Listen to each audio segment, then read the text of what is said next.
परिचय। छात्रों, क्या आप जानते हैं कि पूर्णांक क्या है? एक पूर्ण संख्या जो धनात्मक, ऋणात्मक या शून्य हो सकती है।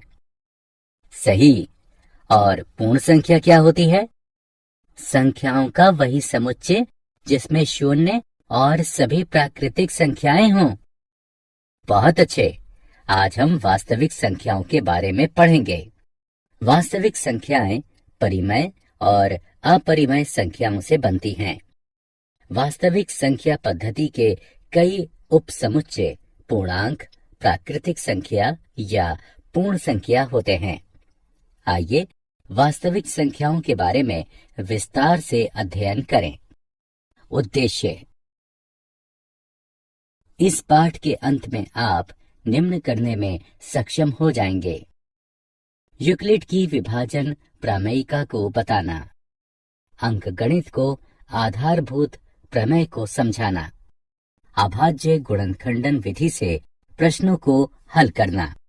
यूक्लिड विभाजन प्रमेयिका। दो धनात्मक पूर्णांक a और b दिए रहने पर ऐसी अद्वितीय पूर्ण संख्याएं q और r विद्यमान हैं कि a बराबर bq जमा r, शून्य छोटा या बराबर है r छोटा है b से। उदाहरण के लिए a बराबर 15, b बराबर 3 के लिए 15 बराबर 3 गुणा 5 जमा शून्य है, जहां q बराबर 5 और r बराबर शून्य है। प्रमेयिका। प्रमेयिका एक सिद्ध कथन होती है जिसका प्रयोग दूसरे कथनों को सिद्ध करने में होता है। एल्गोरिथम सुविचारित चरणों की श्रृंखला होते हैं जो एक प्रकार के प्रश्नों को हल करने की विधि प्रदान करते हैं। यूक्लिड विभाजन प्रमेयिका का प्रयोग दो संख्याओं का HCF ज्ञात करने के लिए किया जा सकता है। इसका प्रयोग संख्याओं की कुछ उभयनिष्ठ विशेषताएं ज्ञात करने के लिए भी किया जा सकता है। HCF कैसे ज्ञात करते हैं?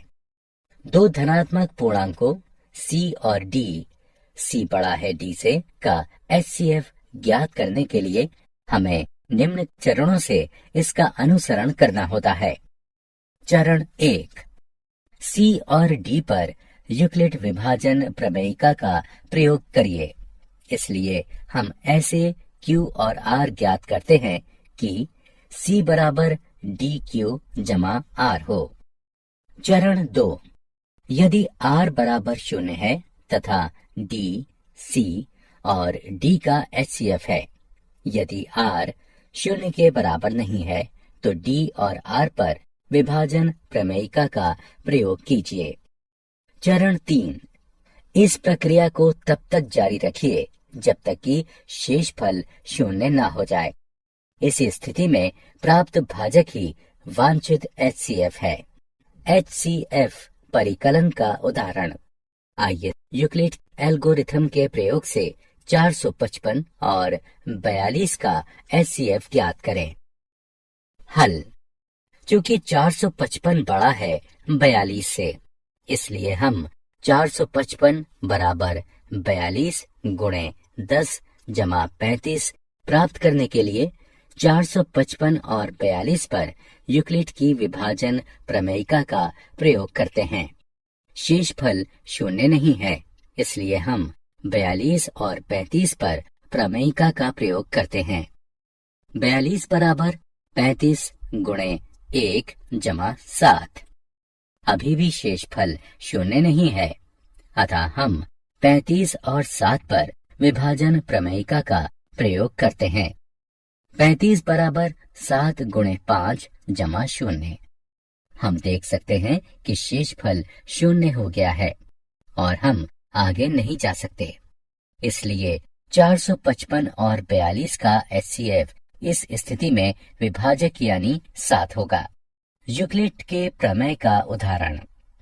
आइए सिद्ध करें कि प्रत्येक धनात्मक समपूर्णांक 2q के रूप का होता है और प्रत्येक धनात्मक विषम पूर्णांक 2q जमा 1 के रूप का होता है, जहां q कोई पूर्णांक है।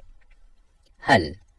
मान लीजिए a कोई धनात्मक पूर्णांक है तथा b बराबर 2 है।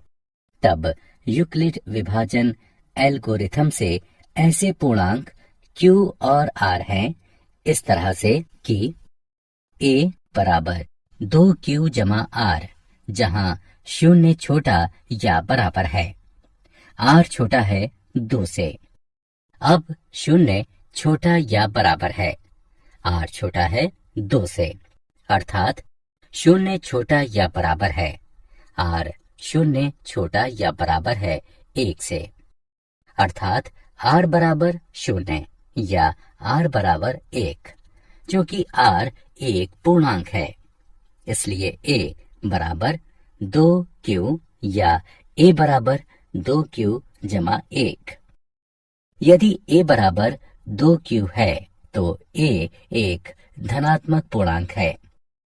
हम जानते हैं कि धनात्मक पूर्णांक या तो सम या विषम हो सकते हैं, इसलिए कोई भी धनात्मक विषम पूर्णांक 2q जमा 1 के रूप का होगा।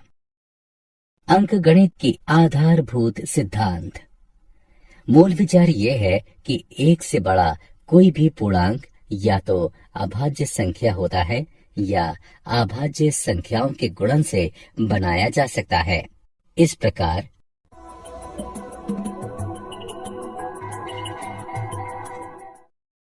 आइए परिभाषा से शुरू करें। 1 से बड़ा कोई भी पूर्णांक या तो अभाज्य संख्या होता है या अभाज्य संख्याओं के अद्वितीय गुणनफल या क्रम को नजरअंदाज करते हुए उसके रूप में लिखा जा सकता है। इन संख्याओं को देखिए। 2 अभाज्य है, 3 अभाज्य है, 4 2 गुणा 2 है, 5 अभाज्य है, 6 2 गुणा 3 है, 7 अभाज्य है, 8 2 गुणा 2 गुणा 2 है, 9 3 गुणा 3 है, 10 2 गुणा 5 है, 11 अभाज्य है, इत्यादि। एलसीएम और एचसीएफ में संबंध। किन्हीं भी दो धनात्मक पूर्णांकों a और b के लिए एचसीएफ ए बी गुणा एलसीएम ए बी बराबर a गुणा b। उदाहरण, यदि a बराबर 3 और b बराबर 6 है, एचसीएफ 3 6 गुणा एलसीएम 3 6 बराबर 3 गुणा 6 बराबर 18। यदि हमारे पास दो धनात्मक पूर्णांकों का एलसीएम है तो हम इस परिणाम को प्रयोग करके उनका एचसीएफ ज्ञात कर सकते हैं। हम किन्हीं दो संख्याओं का एचसीएफ और एलसीएम अभाज्य गुणनखंडन की सहायता से ज्ञात कर सकते हैं। आइए देखें कि कैसे। 510 और 276 का एलसीएम और एचसीएफ ज्ञात कीजिए। 510 बराबर 2 गुणा 3 गुणा 5 गुणा 17। 276 बराबर 2 गुणा 2 गुणा 3 गुणा 23। 510 और 276 के उभयनिष्ठ गुणनखंड 2 और 3 हैं, अतः एचसीएफ बराबर 2 गुणा 3। एलसीएम ज्ञात करने के लिए उभयनिष्ठ गुणनखंडों को एक बार फिर लिखिए और फिर बचे हुए अभाज्य गुणनखंडों को लिखिए और फिर इन दोनों का गुणन कर दीजिए। आपको दी गई संख्या का एलसीएम प्राप्त हो जाएगा। 510 बराबर 2 गुणा 3 गुणा 5 गुणे 17। 276 बराबर 2 गुणा 2 गुणा 3 गुणा 23। उभयनिष्ठ गुणनखंड 2 और 3 हैं और 510 के बचे हुए अभाज्य गुणनखंड 5 गुणा 17 है तथा 276 के बचे हुए अभाज्य गुणनखंड 2 गुणा 23 है, अतः 510 और 276 का एलसीएम है बराबर 2 गुणा 3 गुणा 5 गुणा 17 गुणा 2 गुणा 23 बराबर 23,460।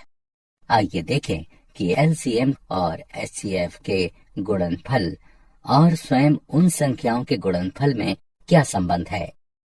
ऊपर के उदाहरण में संख्याओं का गुणनफल बराबर 510 गुणे 276 बराबर 1,40,760।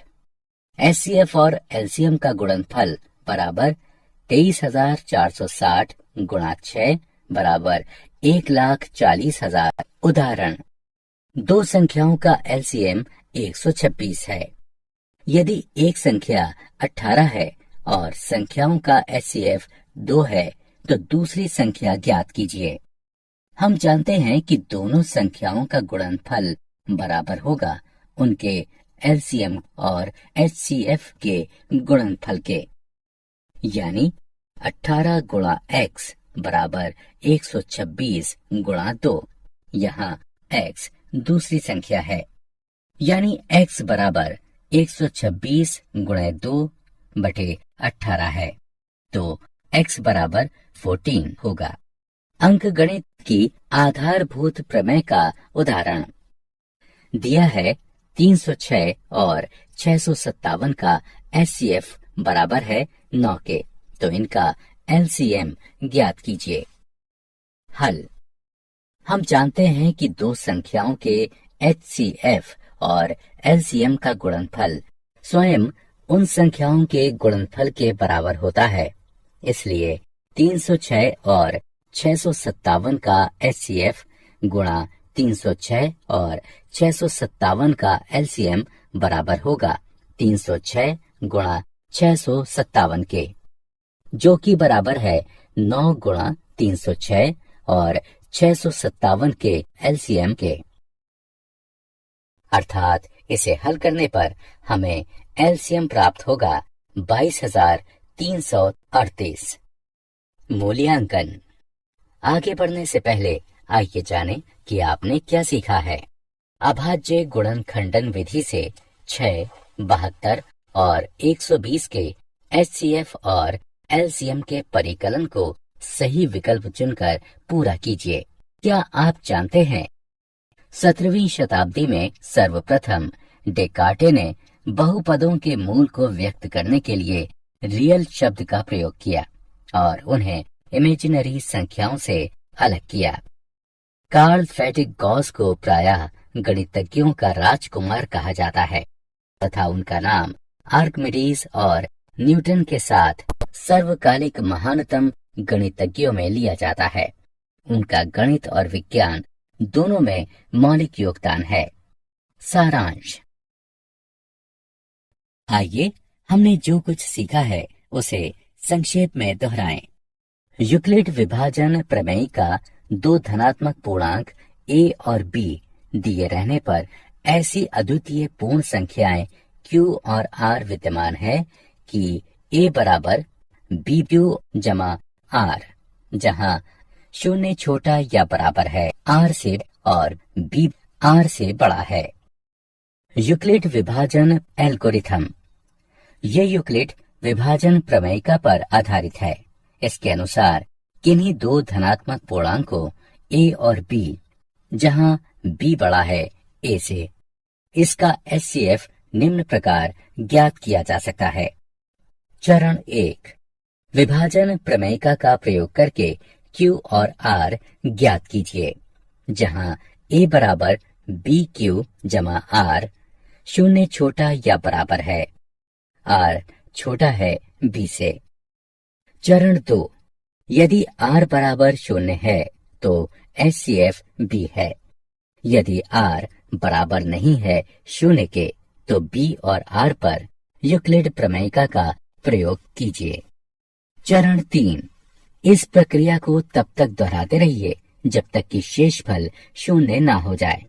इस स्थिति में भाजक ही एचसीएफ ए बी होगा। साथ ही एचसीएफ ए बी बराबर एचसीएफ बी आर। अंक